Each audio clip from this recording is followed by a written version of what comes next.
자, 다항식의 나눗셈. 자, 진도를 나가 볼 건데요.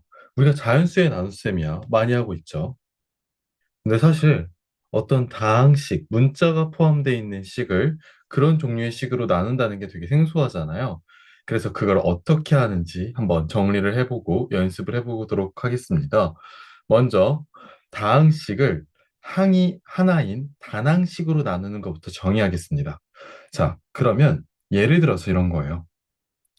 x 세제곱 플러스 3x 제곱 y 플러스 2x라고 하는 다항식을요. 나누기 3x라고 하는 단항식 이걸 계산해 보도록 하겠습니다.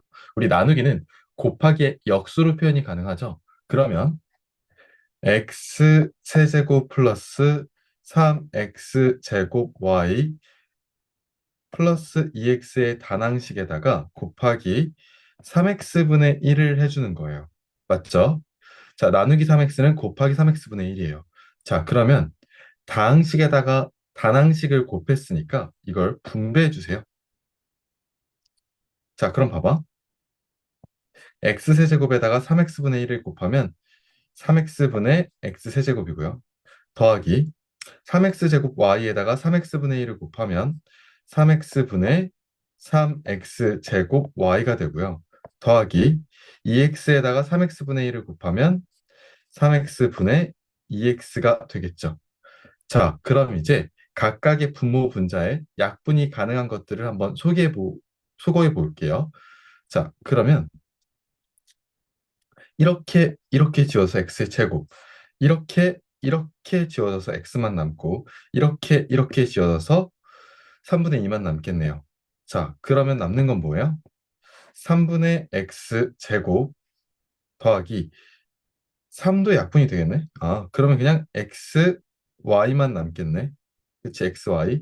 그리고 마지막 항은 3분의 2라는 상수항만 남겠습니다. 자, 이게 바로 다항식을 단항식으로 나누는 거예요. 곱하기 역수로 표현해 주는 거. 간단하죠?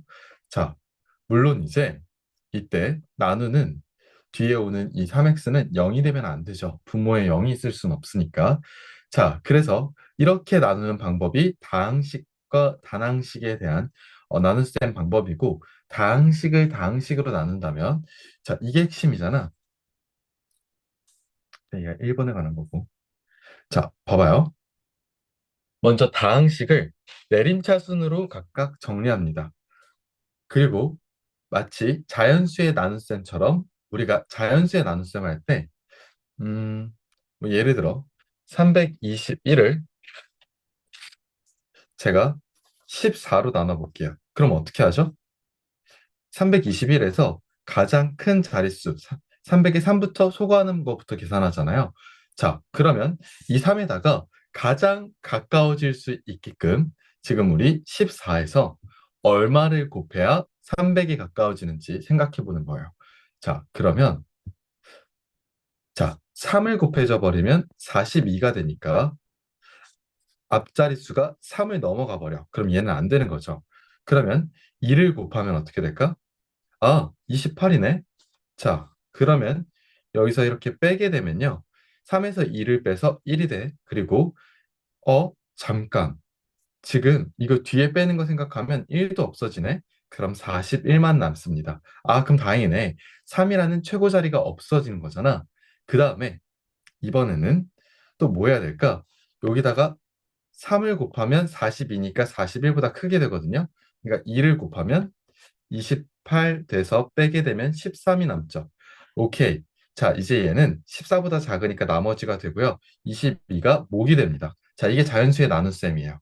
자, 근데 이 맥락하고 엄청 비슷해요. 자, 제 예시를 보여드리면서 좀 설명을 해볼게요. 3x 제곱 플러스 8x 플러스 7을요. x 플러스 2로 나눠볼게요. 이걸로 나눠볼게. 자, 잘 들어야 돼. 최고 차항이 누구야? 3x 제곱이야. 자, x 플러스 2에서 최고 차항은 누구야? x예요. 자, 그러면 3x 제곱을 소거하기 위해서는요. x에다가 얼마를 곱해서 빼줘야 없어져요? 바로 3x죠. 그럼 3x 제곱이 되잖아, 곱해주면. 그럼 얘를 없애려고 하는 거지. 자, 그러면 x 플러스 2한테 3x를 곱해야 되는데, 그거를 3x 제곱 위에다가 적어줍니다. 이렇게. 자, 그러면 3x랑 x 플러스 2를 전체 곱하는데, 이것을 전개한 것을 차수 맞춰서 여기 밑에다가 적어줄 거예요.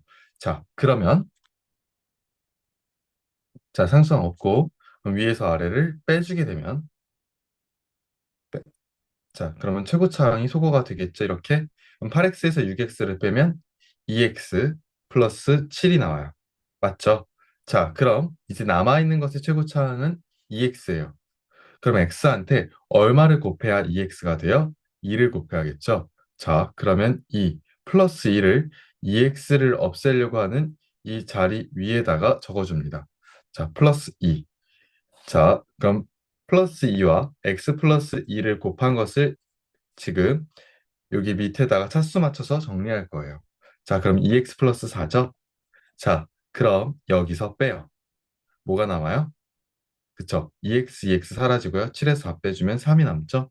자, 얘는 상수항이고 얘는 1차식이죠? 자, 상수항은 1차식보다 차수가 낮죠? 차수가 더 낮아지면 나눗셈이 끝난 거예요. 자, 그럼 우리는 이 친구를 뭐라 그러냐면 나머지라고 불러줍니다. 자, 그리고 위에 있는 다항식을 목이라고 불러줘요. 자, 그러면 우리가 어떤 자연수 29를 예를 들어서 7로 나눠서 목이 4고 나머지가 뭐 1이면 이렇게 표현하죠. 맞습니까? 그렇잖아요. 목이 4고 나머지가 1이면 나눈 거 곱하기 목 더하기 나머지로 29를 표현하죠. 마찬가지로요. 그러면 지금 3x제곱 플러스 8x 7 이런 다항식을요. 지금 x 플러스 2로 나눠주면 얘는 어떻게 되냐면 목이 3x 플러스 자 목이 3x 플러스 2고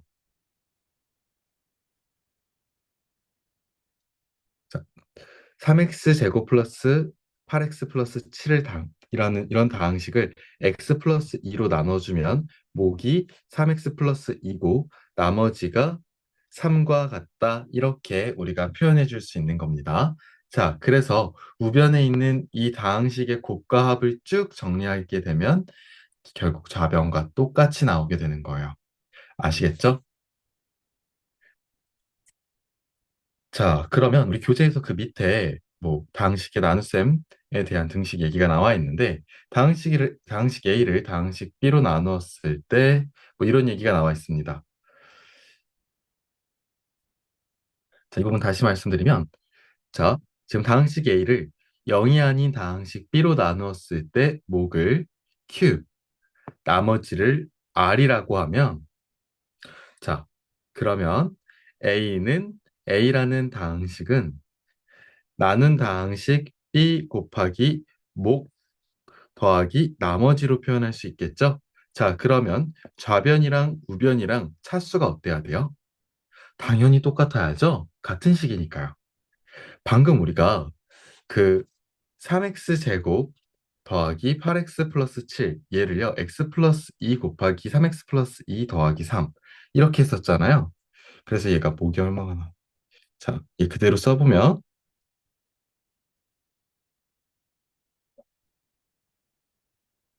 자, 어차피 이 나머지는 자, 얘보다도 차수가 낮기 때문에 전체 다항식의 차수를 결정하는데 전혀 의미가 없고요. 이 좌변이 몇 차식이에요? 2차죠.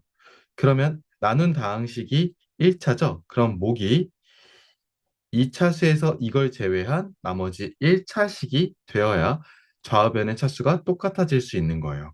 그리고 당연히 얘는 나머지 차수보다 어때야 돼요? 당연히 커야 되는 거예요. 무슨 말인지 이해가세요? 자, 지금 제 노란색 이 부분이 이 나머지 차수보다 당연히 커야 된다고요. 자, 아시겠죠? 자, 그래서 나눈 다항식과 목의 다항식의 차수를 더하면 전체 차수를 결정한다라는 거. 만약에 여기가 3차고 여기가 1차면 목은 무조건 2차여야 되는 겁니다. 아, 그렇구나. 충분히 이해 갔을 거라고 생각할게요. 자, 그리고 나서 지금 교재 27페이지 맨 밑에 참고라고 되어 있는 부분, 우리 그 부분 볼 건데요.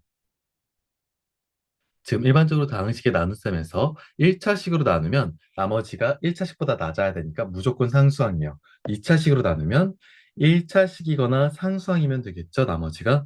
자, 그럼 표현을 1차 이하의 다항식으로 표현하면 돼요. 자, 그럼 1차 이하의 다항식은 뭘까요? ax 플러스 b꼴로 두시면 된다는 거예요. 쌤, ax 플러스 b는 1차식이잖아요. 아니죠. a가 0이면 상수항만 남아요. 그쵸? 그래서 1차 이하의 다항식을 표현할 때는 ax 플러스 b로 아니면 px 플러스 q꼴로 놔도 되고요. 어쨌든 x에 대한 1차식 꼴의 형태로 만들어 주시고 그 개수가 0이면 상수항만 남는 거예요. 자, 그리고 3차식으로 나누었을 때는 나머지가 2차 이하의 다항식이어야 돼요. 그럼 ax 제곱 더하기 bx 플러스 c로 두시면 2차식도 될 수도 있고 1차식도 될 수도 있고 상수항만 남을 수도 있는 거예요. 자, 그래서 이 참고에다가 여러분들이 형광펜 박스 쳐 놓으시면 좋을 것 같아요. 어, 이제 어, 그 다음 내용인 조립제법은 아직은 안 할 거고요. 그 다음 페이지에 있는 개념원리 익히기 여러분들이 34, 35, 36 한번 풀어보시고요. 아주 간단한 연습이니까 이 정도 연산 연습해 보시고 저하고는 필수 예제 12번으로 가보도록 하겠습니다. 스페이스 누르시고 이거 먼저 풀어보세요. 그리고 나서 저와 함께 필수 예제 12번에서 보겠습니다.